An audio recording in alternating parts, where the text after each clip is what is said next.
ਸਤਿ ਸ਼੍ਰੀ ਅਕਾਲ। Daily post Punjabi ਦੇਖ ਰਹੇ ਸਾਰੇ ਦਰਸ਼ਕਾਂ ਦਾ ਸਵਾਗਤ। ਮੈਂ ਹਾਂ ਮਨਦੀਪ ਸਿੰਘ। ਪੰਜਾਬ ਦੇ ਵਿੱਚ ਕਿਸਾਨਾਂ ਦੀ ਹਾਲਤ ਕੋਈ ਬਹੁਤੀ ਵਧੀਆ ਨਹੀਂ ਹੈ, ਪਰ ਕਈ ਕਿਸਾਨ ਖੁਸ਼ਦਿਲ ਵੀ ਨੇ, ਹੌਸਲੇ ਬੁਲੰਦ ਨੇ। ਕਹਿੰਦੇ ਨੇ ਕਿ ਜ਼ਮੀਨ ਹੋਣੀ ਚਾਹੀਦੀ ਆ, ਮੁਨਾਫਾ ਅਸੀਂ ਆਪੇ ਕੱਢ ਲਾਂਗੇ, ਸਾਨੂੰ ਕੱਢਣਾ ਆਉਂਦਾ ਹੈ। ਇਸੇ ਤਰ੍ਹਾਂ ਦੀ ਇੱਕ ਉਦਾਹਰਨ ਹੈ ਬਟਾਲੇ ਦੇ ਪਿੰਡ ਕਾਦੀਆਂ ਦੀ, ਜਿੱਥੇ ਅੜ ਕੇ ਇੱਕ ਨੌਜਵਾਨ ਨੇ, ਜ਼ਿਮੀਂਦਾਰ ਨੇ, ਪੰਜਾਬ ਦਾ ਸਭ ਤੋਂ ਮਹਿੰਗਾ ਖੇਤ ਖਰੀਦਿਆ। ਖੇਤ ਮਹਿੰਗਾ ਨਹੀਂ ਸੀ, ਬਲਕਿ ਖੇਤ ਮਹਿੰਗਾ ਕਰ ਲਿਆ। ਮਣੀ ਢਿੱਲੋਂ ਸਾਡੇ ਨਾਲ ਹੈਗੇ ਨੇ, ਕਿਉਂਕਿ ਪੰਚਾਇਤੀ ਜ਼ਮੀਨ ਸੀਗੀ ਉੱਥੇ। ਉੱਥੋਂ ਦਾ ਠੇਕਾ ਜਿਹੜਾ ਆ ਪਿਛਲੇ ਸਾਲ 2,34,000 ਰੁਪਇਆ ਗਿਆ ਸੀ। 5 ਕਿੱਲੇ ਤੇ ਕੁਝ ਕਨਾਲਾਂ ਉੱਪਰ, 5 ਕਿੱਲੇ ਤੇ 5 ਕਨਾਲਾਂ ਸੀ। ਤਾਂ ਹੁਣ ਇਹਨਾਂ ਨੇ ਜਿੱਦਬਾਜ਼ੀ ਦੇ ਵਿੱਚ ਜਾਂ ਫਿਰ ਜ਼ਮੀਨ ਆਪਣੇ ਕੋਲ ਲੈਣ ਦੇ ਲਈ ਠੇਕਾ 1 ਕਿੱਲੇ ਦਾ 1,09,000 ਰੁਪਏ ਬੋਲੀ ਲਗਾ ਦਿੱਤੀ ਤੇ ਇਹਨਾਂ ਨੇ ਜ਼ਮੀਨ ਆਪਣੇ ਪਾਲੇ ਦੇ ਵਿੱਚ ਲੈ ਲਈ। ਹਾਲਾਂਕਿ ਦੂਸਰੀ ਧਿਰ ਵੀ ਸੀਗੀ, ਉੱਥੇ ਕੀ ਗੱਲਾਂ ਬਾਤਾਂ ਹੋਈਆਂ, ਜ਼ਮੀਨ ਦੇ ਨਾਲ ਕਿਉਂ ਇੰਨਾ ਪਿਆਰ ਹੈ। ਮਣੀ ਢਿੱਲੋਂ ਸਾਡੇ ਨਾਲ ਹੈਗੇ ਆ। ਸਭ ਤੋਂ ਪਹਿਲਾਂ ਤਾਂ ਸਵਾਗਤ ਢਿੱਲੋਂ ਸਾਹਿਬ ਡੇਲੀ ਪੋਸਟ ਤੇ। ਸਤਿ ਸ਼੍ਰੀ ਅਕਾਲ ਸਰ ਜੀ। ਠੀਕ ਠਾਕ ਜੀ, ਵਧੀਆ ਜੀ। ਮੈਂ ਠੀਕ ਬੋਲਿਆ ਕਿ ਤੁਸੀਂ ਜਿਹੜੀ ਪੈਲੀ ਖਰੀਦੀ ਹੈ, ਖਰੀਦੀ ਨਹੀਂ ਕਹਿ ਸਕਦੇ, ਜਿਹੜੀ ਠੇਕਾ ਲਾਇਆ 1,09,000 ਰੁਪਏ ਦਾ ਠੇਕਾ 1 ਕਿੱਲੇ ਦਾ ਗਿਆ? ਹਾਂਜੀ ਹਾਂਜੀ, ਬਿਲਕੁਲ ਸਰ, ਇਦਾਂ ਹੀ ਆ ਜੀ। ਮੈਂ ਪਿੰਡ ਆਲੋਵਾਲ ਤੋਂ ਬਿਲੋਂਗ ਕਰਦਾ ਜੀ। ਮੇਰਾ ਨਾਮ ਮਣੀ ਢਿੱਲੋਂ ਆ ਜੀ, ਲੰਬੜਦਾਰ ਆ ਜੀ ਮੈਂ ਪਿੰਡ ਦਾ। ਮੇਰੇ ਫਾਦਰ ਸਾਹਿਬ ਨੇ ਜ਼ਮੀਨ ਲਈ ਹੈ ਜੀ 1,09,000 ਦਾ। ਬਿਲਕੁਲ ਗੱਲ ਸਹੀ ਹੈ ਜੀ। ਤਾਂ ਟੋਟਲ ਜ਼ਮੀਨ ਕਿੰਨੀ ਹੈ? ਟੋਟਲ ਕਿੰਨਾ ਠੇਕਾ ਗਿਆ? ਟੋਟਲ ਜ਼ਮੀਨ ਹੈਗੀ ਆ ਜੀ 5 ਕਿੱਲੇ 5 ਕਨਾਲਾਂ। ਜੋ ਪਿਛਲੀ ਵਾਰ ਦਾ ਠੇਕਾ ਸੀ ਉਹ 2,34,000 ਰੁਪਇਆ ਸੀ। ਐਰਕਾਂ ਟੋਟਲ 6 ਲੱਖ ਰੁਪਏ ਦੀ ਗਈ। ਤਕਰੀਬਨ 1 ਕਿੱਲਾ ਪੈਂਦਾ 1,09,000 ਦਾ ਜੀ। ਕਿਉਂ ਇੰਨੀ ਮਹਿੰਗੀ ਕਿਉਂ ਹੋ ਗਈ? ਮੈਨੂੰ ਲੱਗਦਾ ਕਿ ਪੂਰੇ ਪੰਜਾਬ ਤੋਂ ਸਭ ਤੋਂ ਮਹਿੰਗੀ ਜ਼ਮੀਨ ਤੁਸੀਂ ਠੇਕੇ ਤੇ ਲਈ ਹੋਊਗੀ। ਵੇਖੋ ਜੀ, ਜਦੋਂ ਜੇਦਬਾਜ਼ੀਆਂ ਪਿੰਡ ਦੇ ਵਿੱਚ ਹੋ ਜਾਣ, ਲੋਕ 15 ਕੁ ਦਿਨ ਪਹਿਲਾਂ ਗੱਲਾਂ ਕਰਦੇ ਹਨ। ਕੋਈ ਕੁਝ ਕਹਿੰਦਾ ਹੈ, ਕੋਈ ਕੁਝ ਕਹਿੰਦਾ ਹੈ। ਲਾਗੇ ਪਿੰਡਾਂ ਵਾਲੇ ਵੀ ਜਿਹੜੇ ਗੱਲਾਂ ਕਰਦੇ ਹਨ, ਪੈਸੇ ਸਾਡੇ ਕੋਲ ਲੈ ਜਿਓ। ਉਹਨਾਂ ਨੂੰ ਜਿਹੜੇ ਬੋਲੀ ਦਿੰਦੇ, ਉਹਨਾਂ ਨੂੰ ਆਂਦੇ ਪੈਸੇ ਸਾਡੇ ਕੋਲ ਲੈ ਜਿਓ, ਪੈਲੀ ਲੈਣੀ ਆ, ਜੋ ਮਰਜ਼ੀ ਹੋ ਜੇ। ਤੇ ਮੇਰੇ ਫਾਦਰ ਸਾਹਿਬ ਦੀ ਕੋਈ ਜਿੱਦ ਸੀ ਜੀ, 35 ਸਾਲ ਤੋਂ ਜ਼ਮੀਨ ਵਾਹੁੰਦੇ ਆ ਰਹੇ ਆ।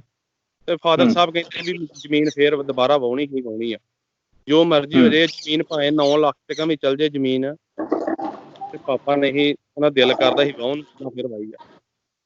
ਐਡੀ ਖਾਸ ਗੱਲ ਕੀ ਹੈ ਇਸ ਜ਼ਮੀਨ ਦੇ ਵਿੱਚ? ਦੇਖੋ ਜੀ, ਖਾਸ ਗੱਲ ਤੇ ਹੈ ਤੇ ਇੱਕ ਜ਼ਮੀਨ ਹੀ ਆ, ਪਰ ਬਾਕੀ ਮਹਾਰਾਜ ਦੇ ਹੱਥ ਵਾਸਾ ਸਭ ਕੁਝ।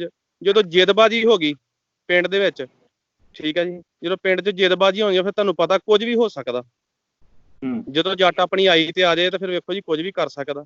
ਇਸ ਕਰਕੇ ਫਿਰ ਜ਼ਮੀਨ ਲਈ ਆ ਜੀ। ਜਿੱਦਬਾਜ਼ੀ ਕਿਹਨਾਂ ਨਾਲ ਸੀ? ਤੁਹਾਡਾ ਆਪਣਾ ਪਿੰਡ ਆ, ਪਿੰਡ ਦੇ ਆਪਣੇ ਲੋਕ ਆ, ਜਿੱਦਬਾਜ਼ੀ ਕਿਹਦੇ ਨਾਲ ਹੋ ਗਈ ਫਿਰ?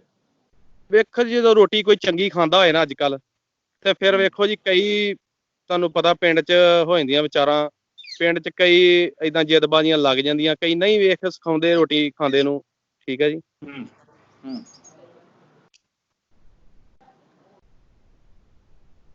ਤੇ ਤੁਹਾਨੂੰ ਲੱਗਦਾ ਕਿ ਇਹ 1,09,000 ਰੁਪਏ ਨੂੰ ਕਿੱਲਾ ਤੁਸੀਂ ਲੈ ਲਿਆ, ਤਾਂ ਇਹਦੇ ਵਿੱਚੋਂ ਬਚੂ ਕੀ ਤੁਹਾਨੂੰ ਤੇ ਤੁਹਾਡੇ ਪੱਲੇ ਕੀ ਪਊਗਾ? ਵੇਖੋ ਜੀ, ਫਿਰ ਇਹ ਤੇ ਕੁਦਰਤੀ ਮਹਾਰਾਜ ਦੇ ਹੱਥ ਵਾਸ ਸਭ ਕੁਝ। ਮਹਾਰਾਜ ਚਾਹੇ ਤੇ ਕੀ ਨਹੀਂ ਹੋ ਸਕਦਾ। ਵੇਖੋ ਜੀ, ਪਹਿਲਾਂ ਝੋਨਾ ਲਗਾਵਾਂਗੇ, ਫਿਰ ਆਲੂ ਲਾਵਾਂਗੇ, ਤੇ ਫਿਰ ਮੂੰਗਰਾ ਲਾਵਾਂਗੇ, 3 ਫਸਲਾਂ ਲਾਵਾਂਗੇ ਜੀ। ਕਈ ਜ਼ਿਮੀਂਦਾਰ ਕਣਕ ਝੋਨਾ ਵੀ ਲਾਉਂਦੇ ਆ। ਵੇਖੋ ਇਹ ਤੇ ਕੁਦਰਤੀ ਮਹਾਰਾਜ ਦੇ ਹੱਥ ਵਾਸ ਆ। ਜੇ ਰੱਬ ਚਾਹੇ ਤੇ ਕੀ ਨਹੀਂ ਕਰ ਸਕਦਾ ਜੀ। ਤਾਂ ਕੀ ਖੇਤੀ ਅੱਗੇ ਕਿਹੜੀ ਚੀਜ਼ ਦੀ ਖੇਤੀ ਕਰਦੇ ਹੋ ਤੁਸੀਂ? ਕਿਉਂਕਿ ਕਹਿੰਦੇ ਨੇ ਕਿ ਜਿਹੜਾ ਚੱਕਰ ਆ ਕਣਕ ਤੇ ਝੋਨੇ ਦਾ, ਇਸ ਚੱਕਰ ਦੇ ਵਿੱਚ ਤਾਂ ਕੁਝ ਬਚਦਾ ਨਹੀਂ। ਵੇਖੋ ਜੀ, ਖੇਤੀ ਬੜੇ ਤਰ੍ਹਾਂ ਦੀ ਆ ਜੀ। ਕਣਕ ਵੀ ਲਗਾਈ ਦੀ ਆ, ਝੋਨਾ ਵੀ ਲਗਾਈ ਦਾ, ਮੂੰਗਰਾ ਵੀ ਲਗਾਈ ਦਾ, ਆਲੂ ਵੀ ਲਗਾਈ ਦਾ, ਚੁਕੰਦਰ ਵੀ ਲਗਾਈ ਦੀ ਆ ਜੀ। ਸਾਰੀਆਂ ਖੇਤੀਆਂ ਕਰੀ ਦੀ। ਤਾਂ ਤੁਸੀਂ, ਮੈਨੂੰ ਲੱਗਦਾ ਕਿ ਉਸੇ ਪੈਲੀ ਦੇ ਵਿੱਚ ਹੀ ਖੜੇ ਹੋ ਜਿਹੜੀ ਤੁਸੀਂ ਇਹ ਲਈ ਹੈ। ਥੋੜਾ ਜਿਹਾ ਇੱਕ ਵਾਰੀ ਝਾਤੀ ਜ਼ਰੂਰ ਮਾਰਾ ਦਿਓ। ਲਓ ਜੀ। ਤਾਂ ਇਹ ਕਿੰਨੇ ਚਿਰ ਤੋਂ ਜ਼ਮੀਨ ਤੁਸੀਂ ਵਾਹ ਰਹੇ ਹੋ ਫਿਰ? ਇਹ 35 ਸਾਲ ਤੋਂ ਸਰ ਜ਼ਮੀਨ ਵਾਹ ਰਹੇ ਆ ਜੀ। ਤੇ ਸਿਰਫ ਡੈਡੀ ਦੀ ਜਿੱਦ ਸੀਗੀ ਕਿ ਇਹ ਜ਼ਮੀਨ ਆਪਾਂ ਲੈਣੀ ਆ, ਤਾਂ ਹੀ ਇੰਨੀ ਮਹਿੰਗੀ ਲੈ ਲਈ? ਬਿਲਕੁਲ ਜੀ, ਬਿਲਕੁਲ। ਜਿੱਦ ਹੀ ਇੱਕ ਜਿੱਦ ਭਗਾਈ ਆ। ਬਾਕੀ ਜੋ ਸਾਡੀ ਕਿਸਮਤ 'ਚ ਸਾਨੂੰ ਪੈਲੀ ਮਿਲੀ ਆ। ਤਾਂ ਇਹ ਪੈਲੀ ਦਾ ਤੁਸੀਂ ਉਹਨਾਂ ਦੀ ਜਿੱਦ ਮੁੱਲ ਲਾਇਆ?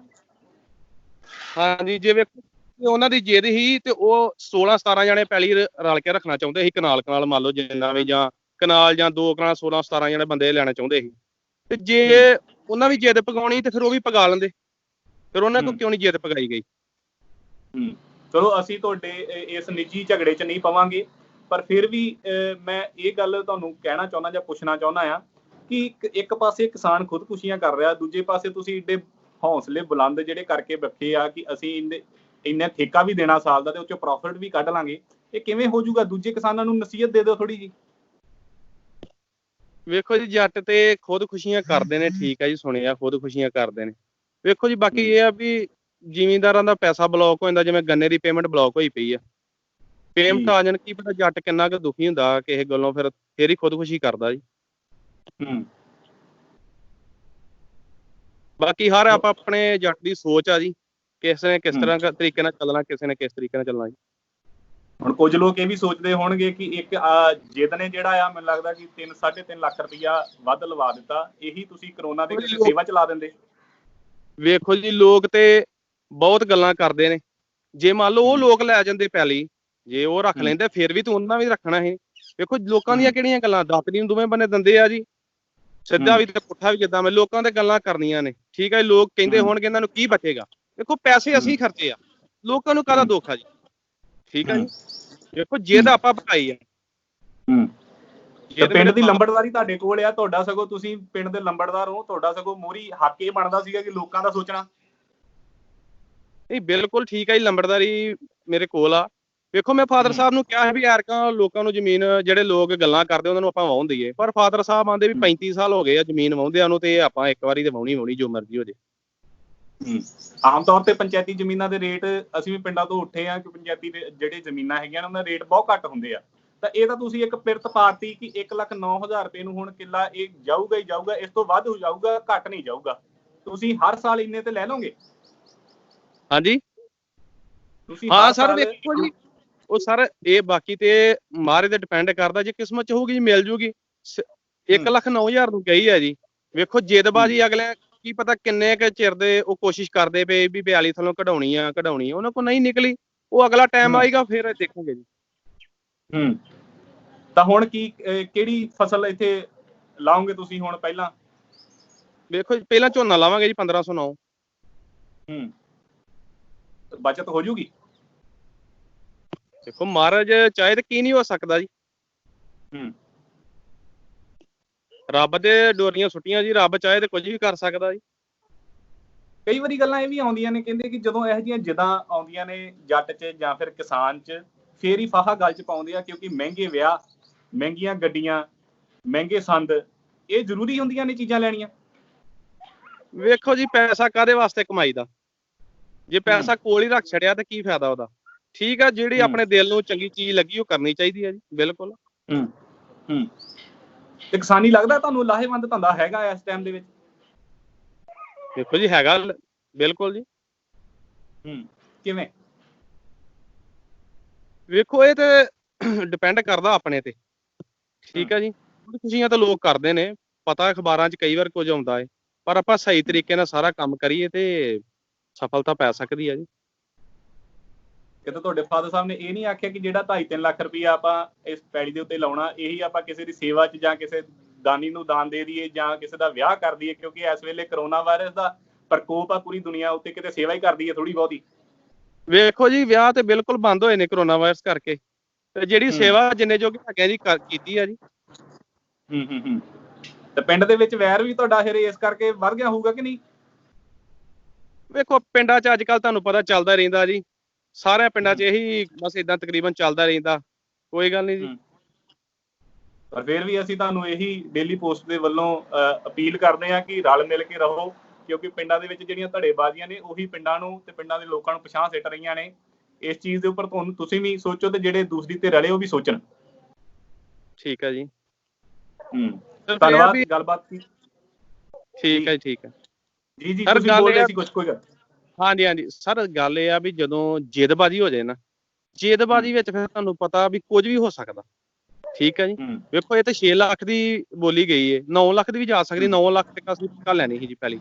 ਫਾਦਰ ਸਾਹਿਬ ਕਹਿੰਦੇ ਵੀ 9 ਲੱਖ ਦੀ ਚਲੇ ਜਾਂਦੀ ਫਿਰ ਬਿਲਕੁਲ ਲੈਣੀ ਸੀ ਜੀ। ਪੰਚਾਇਤ 9 ਲੱਖ ਦੀ ਚਲੇ ਜਾਂਦੀ ਤਾਂ ਵੀ ਲੈ ਲੈਣੀ ਸੀ? ਹਾਂਜੀ ਬਿਲਕੁਲ ਲੈਣੀ ਸੀ ਜੀ, ਬਿਲਕੁਲ। ਵੇਖੋ ਜਦੋਂ ਜੇਦੀ ਪਗਾਉਣੀ ਆਪਾਂ ਤੇ ਫਿਰ ਮਤਲਬ ਕਿ ਕਿਉਂ ਨਾ ਪਗਾਈਏ। 9 ਦੀ ਵੀ ਚਾਹੇ ਫਿਰ 18 ਤੇ ਚਲੇ ਜਾਂਦੀ, ਫਿਰ ਤਾਂ ਮੈਨੂੰ ਲੱਗਦਾ ਕਿ ਮੁੱਲ ਤਾਂ ਕੋਈ ਰਿਹਾ ਹੀ ਨਹੀਂ। ਵੇਖੋ ਇਹ ਤੇ ਮਹਾਰਾਜ ਦੇ ਹੱਥ ਵਾਸੀ ਨਾ, ਕਿੱਥੋਂ ਤੱਕ ਜਾਂਦੀ, ਰੱਬ ਨੇ 6 ਤੱਕ ਛੱਡਤੀ, ਜੇ 9 ਤੱਕ ਜਾਂਦੀ ਫਿਰ 9 ਤੱਕ ਵੀ ਲੈ ਲੈਂਦੇ। ਪਤਾ ਕਿ ਵੇਖੋ ਪੰਚਾਇਤ ਦੇ ਵਿੱਚੋਂ ਜਦੋਂ ਆਪਾਂ ਉੱਠ ਕੇ ਆਉਂਦੇ ਆ ਨਾ, ਉਹ ਬਹੁਤ ਔਖਾ ਹੁੰਦਾ। ਤੇ ਕੋਈ ਅਫਸੋਸ ਤਾਂ ਨਹੀਂ ਏਡੀ ਮਹਿੰਗੀ ਜ਼ਮੀਨ ਲੈ ਲਈ, ਜਾਂ ਫਾਦਰ ਸਾਹਿਬ ਨੇ ਇਹ ਤਾਂ ਨਹੀਂ ਕਿਹਾ ਕਾਕਾ ਮਹਿੰਗੇ ਦਾ ਭਾਅ ਦਾ ਸੌਦਾ ਕਰ ਆਇਆ ਤੂੰ? ਨਹੀਂ ਇਹ ਤੇ ਲਈ ਫਾਦਰ ਸਾਹਿਬ ਨੇ, ਤੇ ਮੈਂ ਤੇ ਲਈ ਨਹੀਂ ਜੀ, ਇਹ ਫਾਦਰ ਸਾਹਿਬ ਨੇ ਲਈ ਹੈ ਜੀ, ਫਾਦਰ ਸਾਹਿਬ ਦੇ ਨਾਮ ਤੇ ਬੋਲੀ ਆ ਜੀ, ਫਾਦਰ ਸਾਹਿਬ ਨੇ ਪੈਲੀ ਲਈ ਹੈ ਜੀ। ਤੁਹਾਡਾ ਕੀ ਕੰਮ ਹੈਗਾ? ਖੇਤੀਬਾੜੀ ਦਾ ਇਕੱਲਾ ਕੰਮ ਹੈਗਾ ਕਿ ਜਾਂ ਹੋਰ ਵੀ ਤੁਸੀਂ ਕੋਈ ਕੰਮ ਕਰਦੇ ਹੋ? ਵੇਖੋ ਜੀ ਖੇਤੀਬਾੜੀ ਦਾ ਵੀ ਫਾਦਰ ਸਾਹਿਬ ਦੇ ਨਾਲ ਕੰਮ ਕਰਾਈਦਾ। ਘਰ ਦੇ ਵਿੱਚ ਸਭ ਖੁਸ਼ ਨੇ?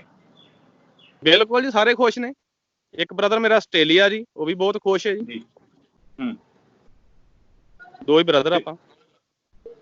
ਠੀਕ ਹੈ ਢਿੱਲੋਂ ਸਾਹਿਬ, ਧੰਨਵਾਦ, ਤੁਸੀਂ ਡੇਲੀ ਪੋਸਟ ਨਾਲ ਜੁੜੇ, ਆਪਣੇ ਗੱਲਾਂ ਬਾਤਾਂ ਸਾਂਝੀਆਂ ਕੀਤੀਆਂ। ਫਿਰ ਵੀ ਅਖੀਰ ਦੇ ਵਿੱਚ ਅਸੀਂ ਇਹੀ ਅਪੀਲ ਕਰਾਂਗੇ ਕਿ ਤੁਸੀਂ ਰਲ ਮਿਲ ਕੇ ਰਹੋ।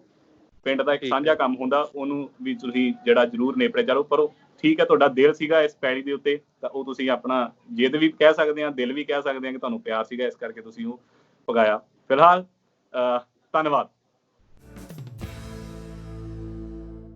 ਸਤਿ ਸ਼੍ਰੀ ਅਕਾਲ। ਜੇ ਤੁਸੀਂ ਕੈਨੇਡਾ ਸਟੂਡੈਂਟ ਵੀਜ਼ੇ ਤੇ ਜਾਣਾ ਚਾਹੁੰਦੇ ਹੋ ਪਰ ਆਇਲਸ ਵਿੱਚ ਓਵਰਆਲ ਤਾਂ 6 ਆ ਗਏ, ਇੱਕ ਵਿੱਚ 5.5 ਬੈਂਡ ਕਰਕੇ ਡਰਦੇ ਹੋ, ਜਾਂ ਕੈਨੇਡਾ ਦਾ ਸਟੂਡੈਂਟ ਵੀਜ਼ਾ ਰਿਫਿਊਜ਼ ਕਰਵਾ ਬੈਠੇ ਹੋ, ਜਾਂ ਸਟੱਡੀ ਗੈਪ ਜ਼ਿਆਦਾ ਹੋਣ ਕਰਕੇ ਸੋਚਦੇ ਹੋ ਕਿ ਕਿਤੇ ਰਿਫਿਊਜ਼ਲ ਨਾ ਆ ਜਾਵੇ, ਤੇ ਅੱਜ ਹੀ ਪਿਰਾਮਿਡ ਈ ਸਰਵਿਸਿਜ਼ ਨੂੰ ਮਿਲੋ ਔਰ ਕੈਨੇਡਾ ਜਾਣ ਦੇ ਆਪਣੇ ਸੁਪਨੇ ਨੂੰ ਸਾਕਾਰ ਕਰੋ।